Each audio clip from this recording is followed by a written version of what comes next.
Guys, it's your favorite Dinobot here. Today we're going to be doing Giratina versus Superboy Prime.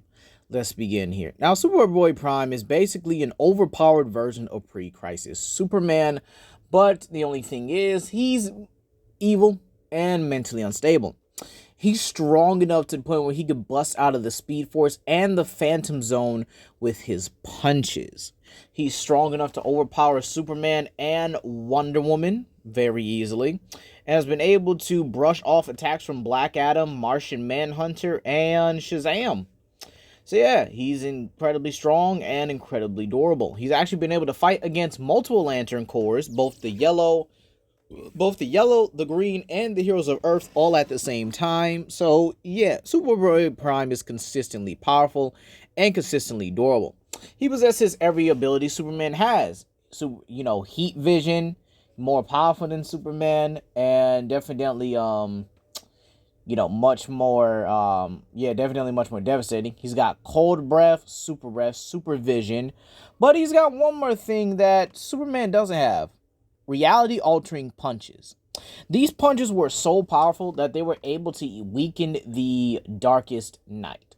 Now, I know this fight does have a little bit of context behind it, but I am unaware of it at the moment. So if you guys know the full context behind this entire fight, let me know down below, and just let me know. But for right now, I'm taking this thing with the basically the full caliber of the retcon punches being able to weaken the Darkest Knight. Okay, so yeah, he was able to put a beat down the Darkest Knight to the point where the Darkest Knight was actually begging him to not do it, and he was trying to bribe Superboy Prime into joining his side. Unfortunately, this was also killing him at the same time. So yeah, that's Superboy Prime. All right. So about the scaling here, I would have to say he scales possibly above Dr. Manhattan, if not to him. This is because the Darkest Knight is actually using Dr. Manhattan's powers here, and he was able to weaken him.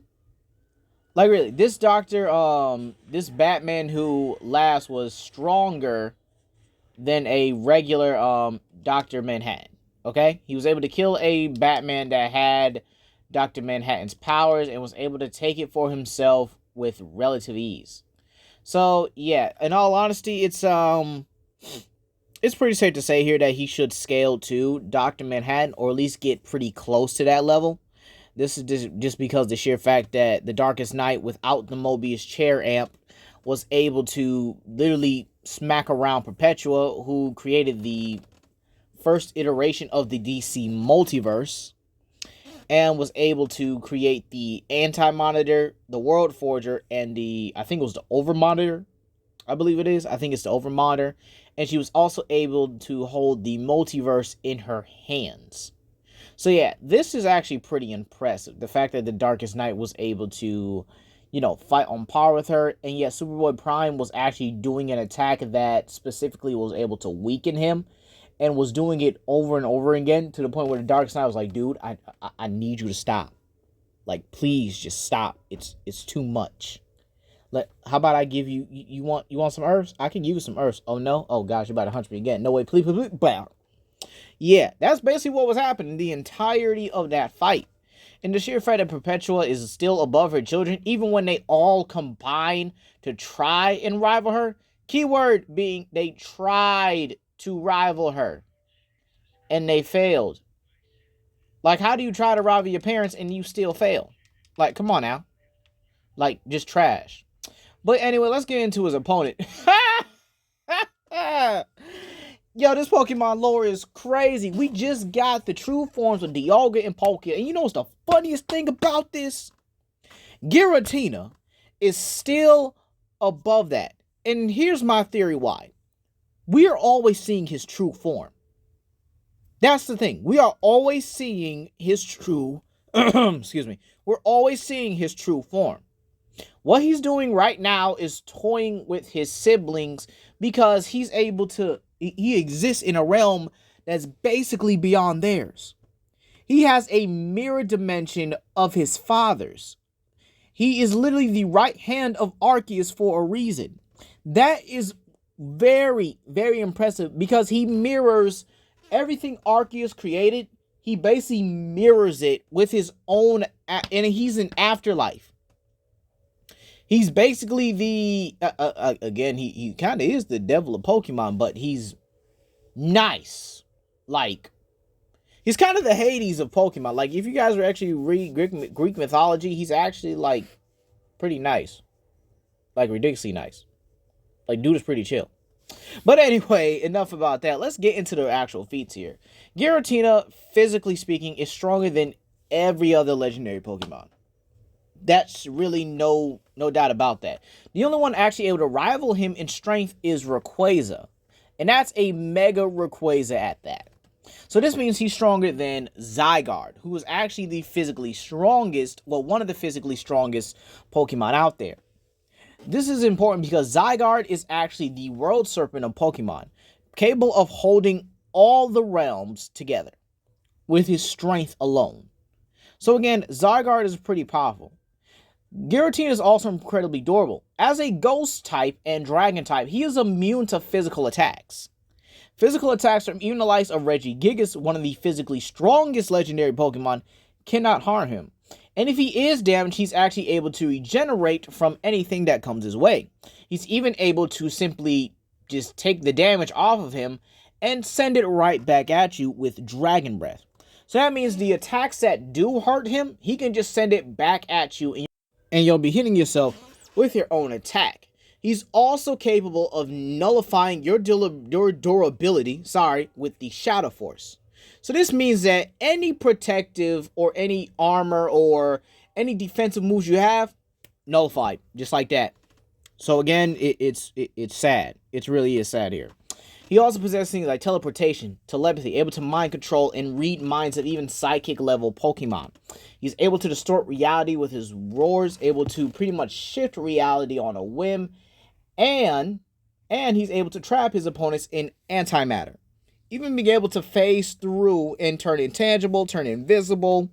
He can use his tendrils to move all around. He's actually been able to do this and fight against not only his brothers, but against Arceus and a bunch of other Pokemon that were helping out his brothers, and they were all legendary, including the concept of the Dream Realm, or imagination itself, Darkrai. So yeah, let's really just okay. Look, I'm gonna be honest with you. This breakdown, I don't even think it needs to happen, but I'm gonna do it. The sheer fact that Superboy Prime is gonna start off trying to fight him physically is not going to work here. Not only is he immune to physical attacks, and most of all of Superboy's Prime physical attacks are basically going to be useless here. But I know what you guys are thinking. What about the Retcon Punch? Is that capable of harming? No. No, this is literally the god of reality itself, and you're trying to use a reality-destroying punch to try and see if that works. Which is, again, going to be a physical attack, and that's not going to work on him. There's also the sheer fact that what can he retcon from him? Giratina is a multiversal singularity. The reason why it really works on Batman Who Laughs is because there's multiple iterations of Batman across all planes of reality. Meanwhile, you only have one Giratina, one Dialga, one Palkia, one Arceus, one Yveltal, one Xerneas. These punches don't affect them because there are only one of these legendary Pokemon across all realities. Just one. Just one. And these Pokemon pretty much exist in this reality. In that one reality, okay? This is why Ultra Space has its own, Ultra Pokemon in their own legendary Pokemon as well. There's also the consistency argument.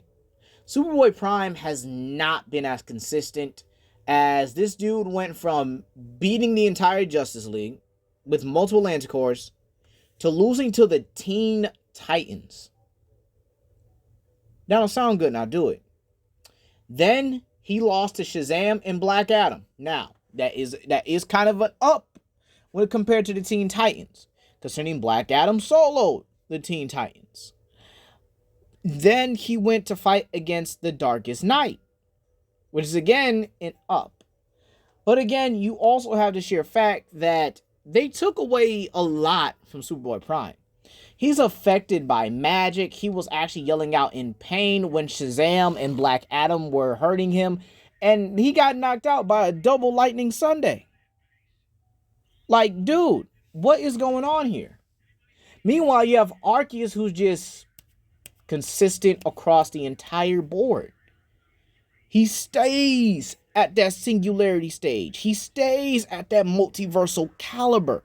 That multiversal and beyond, caliber here. He's just always on it. There is no if and or buts about it. He's been on that caliber since day one.